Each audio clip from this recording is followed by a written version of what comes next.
Click the links to join the channel here over at SubScribeStar, now over at Odyssey. So there's two dumb see you next Tuesdays in this article. This chick in her 30s, short hair, nose piercing, tattoos on her fingers, tattoos all over, except they're not connected into a central theme. They're just her LARPing as some 80s, heavy metal musician or punk rock. I'm not like other girls. I'm not like other girls. I'm random. It's like they're LARPing as punk rockers without actually having to play the music and, do all the pharmaceuticals and, almost OD several times. It's this weird, I don't know what you call it, like clean cut faux punk rock. It's like they have all the accoutrements of it, but they don't have any of the talent or energy behind it. It's just them LARPing their way through life, except now they're in their 30s. And what they're doing now is they're taking the Anita Sarkeesian, Zoe Quinn type of, honestly, a lot of those people are borderline personality disorder, sociopaths. This chick is a, dumb, see you next Tuesday. And then this other chick, Kim Billar, attached to Sweet Baby.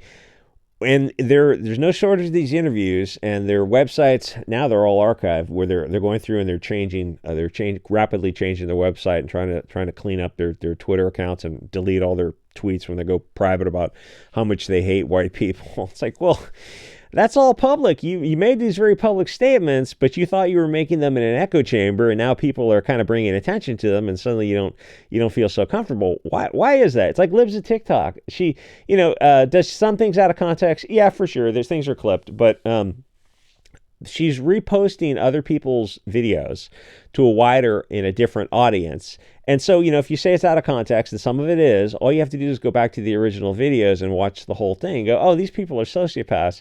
And Libs of TikTok is just, for the most part, presenting it to a bigger audience, and suddenly they lose their minds and they lock down their account and they start deleting things frantically because, a lot of these people are, in Libs' TikTok case, the ones she's pointing out are like teachers who are actually grooming kids.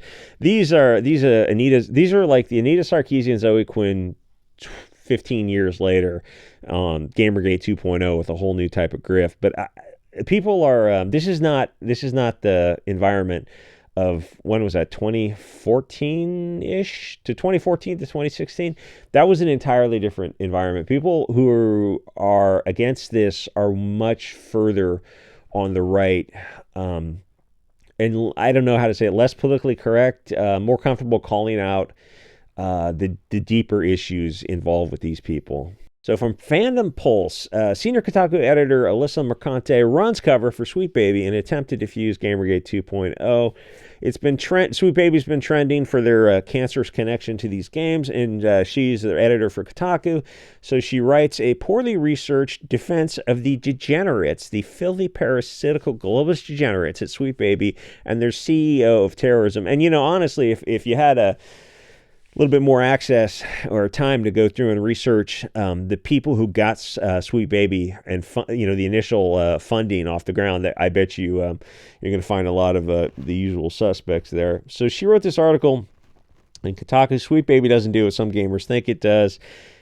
Yeah, should I say why are women involved in gaming? That's probably a bit much. Remember the image of Anita Sarkeesian with a bunch of games? And she's posing with them, and she's like selling the games used or something. People looking at her like, you don't play the games. You might have bought the games to look at the splash screens or something. All of it is just so bizarre. Like in some interview, I mean, these people are sociopaths. It's like the some interview, she talk about how she loves games. She's a gamer. She plays all these games. And literally in another interview, she goes, oh yeah, I don't have time to play games.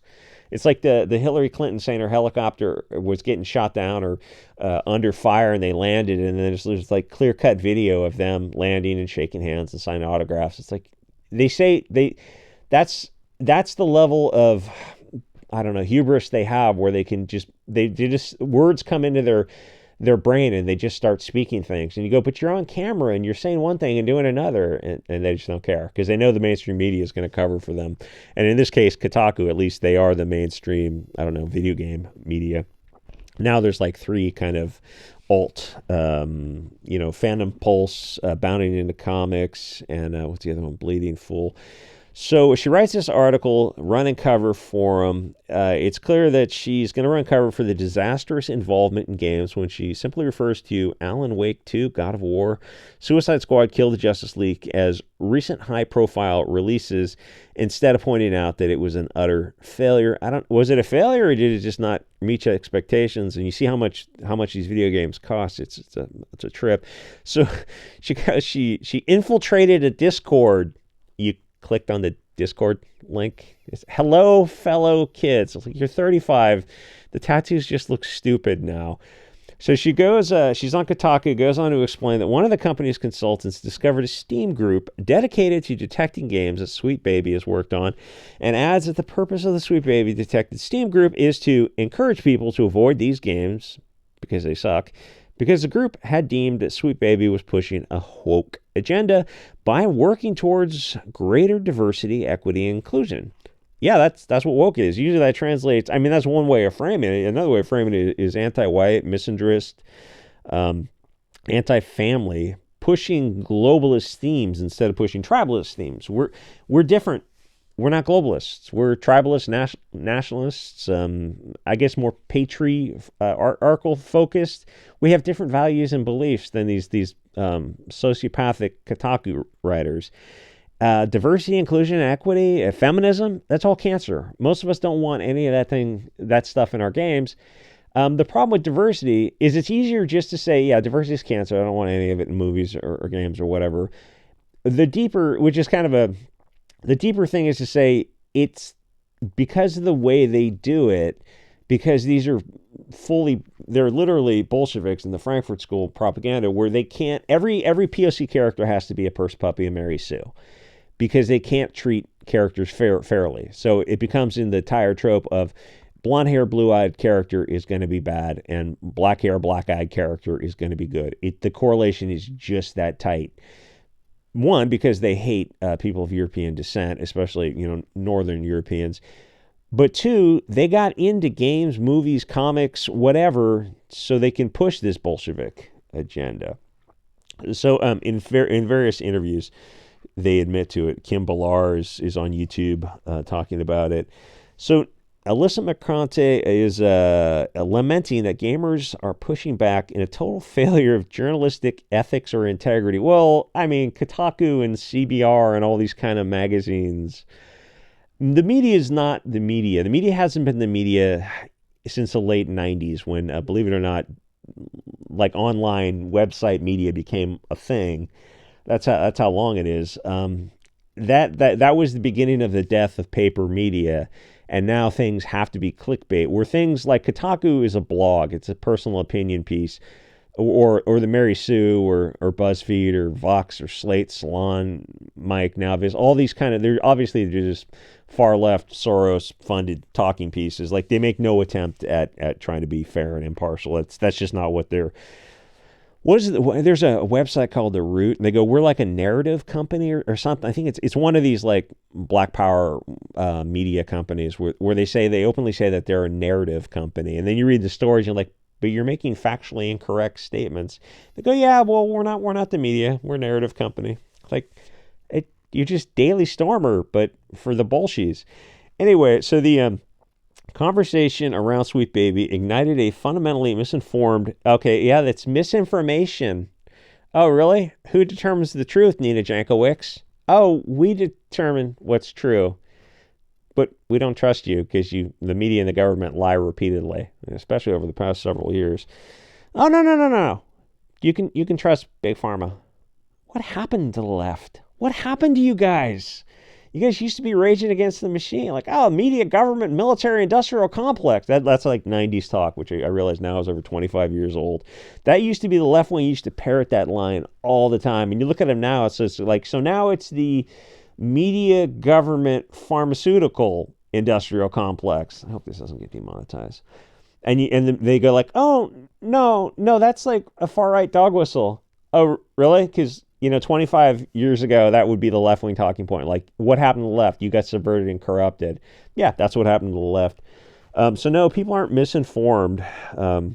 Employees have faced rampant harassment as a direct result of them effing games in the A and giving them monkeypox. And and AIDS. And, getting criticized, like taking your own words about how much you hate people of European descent and using them against you, that's not harassment. That's, I don't know, it's like cross-examining you with your own out-of-court statements. So there's a Steam curator account called Cabrutus, and they're trying to cancel that because he's pointing out what games these people are absolutely destroying. So she goes, what bad actors think companies like Sweet Baby do? They destroy games with wokeness? Listen, not all games have to be for all people. Same for movies or comics or books or anything. I think we need an environment. If for the POC, the anti-white POX crowd, you want to make your stuff. Fair enough. If there's an audience for it, listen. If there is an audience for this woke cancer, then attaching Sweet Baby, like this is a Sweet Baby narrative company game, then it would sell to the woke audience. But they got really nervous when people started saying, "Oh, these games have a Sweet Baby, attached to them," because they were not positives. But if there's an audience out there for those games, great. Make games for that crowd. But then for the rest of us who are not into this woke stuff, we should have games, movies, books, comics, whatever, pop culture for us as well. And go, oh, Hugo Boss says what? I'm just turning it around. Like these people, a lot of them very, very seriously are into this Frankfurt School stuff where everything has to be propaganda. And then when you look at them and they're not buying their own propaganda, they go, oh no, well, we make it for you. But yeah, but we've examined it and we're rejecting it. We're going to have to agree to disagree. You're not going to convince us to get on board this stuff. This is childish. We looked at all this kind of stuff and we're not, it's not selling to us. And so it's not, even games that are widely considered to be successes are not safe from these conspiracy theories. But you actually are involved in these games. And the woke nonsense parts of the games, the worst part, are probably the things that Sweet Baby was involved with. Anyway, so she's in this thing. She goes, in a hello fellow kids moment, she goes, is there a reason why many of you don't have your names and pictures associated with your accounts on here? Because you're going to dox them and destroy their life and contact their employer and try to get them fired, contact their banks and get them debanked. Is that what you're going to do, Alyssa Mercante? Well, yes, because if you're against Sweet Baby, then you're istophobic. I don't know what those words mean when you say them. Because I kind of think, gamers are the most marginalized and oppressed. Anyway, it does feel like the tide is turning with these people.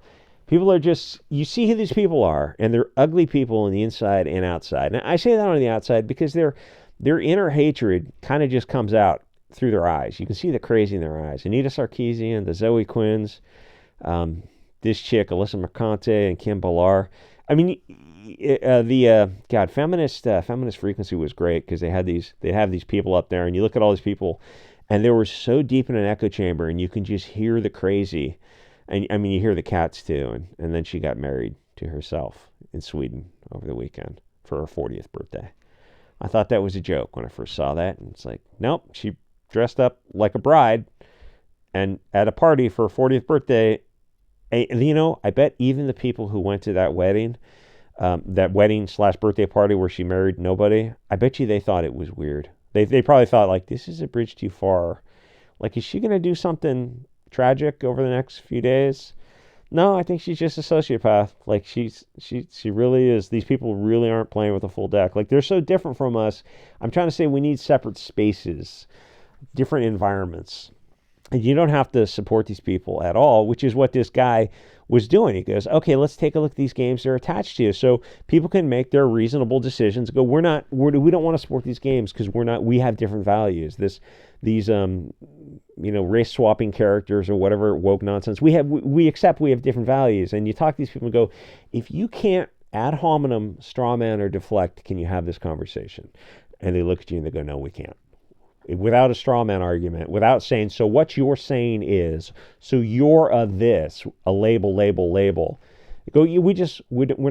not you people. We have different, we're tribalists, we're nationalists, I don't know. I guess it's kind of right wing, but it's like truly right wing, not this like controlled ops conservative right wing where they don't actually conserve anything. It's okay to, I think, bring this stuff to the surface and go, we have different values. Let's put this on the table and talk about these people. These people are racist. They're anti-white. They're anti-Christian. They're anti-natal. They're misandrist.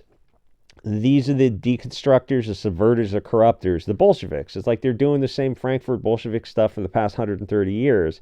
It's important to look at them and say, this is what you're doing, but we don't want to support it. We don't want your movies or comics or nonsense. And here are the Bolshevik themes in it. It's like, can we have this conversation? And suddenly they panic and they get into she gets into Discord and tries to interview these people. It's like, can I dox you and destroy your life? Because if you don't like Sweet Baby, then you need to be fired and your bank cancel you and you need to be evicted. Oh, that seems kind of extreme for a video game. No, you don't understand. We've laid this propaganda over multi-generational years of brainwashing into saying that we can dehumanize and degrade anyone that we label as Islamophobic. Because you can always punch those people, right? You can do violence to people you disagree with. And so if those people that you label Islamophobic, you can do anything to them you want because they're the existential threat. That's what the left wing believes. So you can always punch a Nazi. You go, oh, can you do the same to commies? What? That's just like an economic theory or like whatever. That's what they've been doing. Their whole life is a Hollywood LARP. Like everything they know about the world. These 35-year-old people, it's kind of this generation of like, they're in their 30s or younger. Everything they know about everything is what Hollywood told them about something. You go, have you read books on anything? And nowadays, they can't sit down and read a book because they can't concentrate and read a whole book. They literally can't get through like a 500-page book. It's just too much. They have to have their phone and beeping and screens and scrolling and instant dopamine. They just can't get through things. Anyway, let's see what kind of hate crimes I committed on Twitter. Like, comment, subscribe, call these people out. I'm not saying harass them because they'll just block you, but you got to go out online and talk about all this kind of stuff. These people are toxic. This is the toxic left wing. And the more you put these words out there, for a long time, the culture war was one-sided. It was being fought by these left-wing cat ladies. And keep in mind, like Zoe Quinn, Anita Sarkeesian, so she's 40 now. So she was doing this stuff in her late 20s, I guess. And she did this. She probably made $1 million. She's in Sweden partying for her 40th birthday. She's got some money. Probably bought a couple of houses. You look at LexisNexis to track her real estate holdings. But she's got some money that she grifted, enough to like retire on. And she did this for like 15 years. And then she went to Sweden and married herself at a party for her 40th birthday. That's that's fucking weird. But that's the left wing for you. It's the ultimate own. Anyway, like, comment, subscribe. I'll see you guys all next episode.